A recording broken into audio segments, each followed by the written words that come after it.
Video we're going to talk about how to write multiple lines in one cell. Here we have group 1 and group 2 in A1 and A2 cell.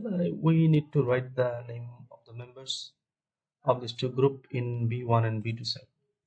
In each group there will be 3 members. So write the name of the first member.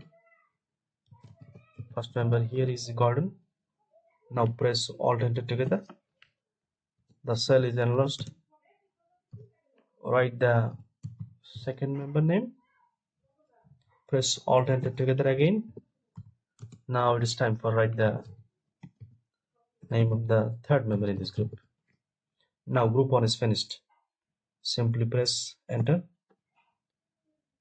Mouse will be immediately moved to the B2 cell. Now write the name of the first member. Press Alt Enter. Mike, Miles. Press Alt Enter again. Becker. Becker is the last member of this group. That's it. That's how you can write multiple lines in a single cell. So remember the trick. Press Alt Enter and cell will enlarge vertically.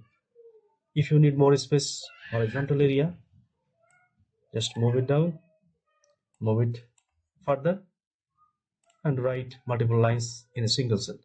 Thank you for watching. Like and subscribe.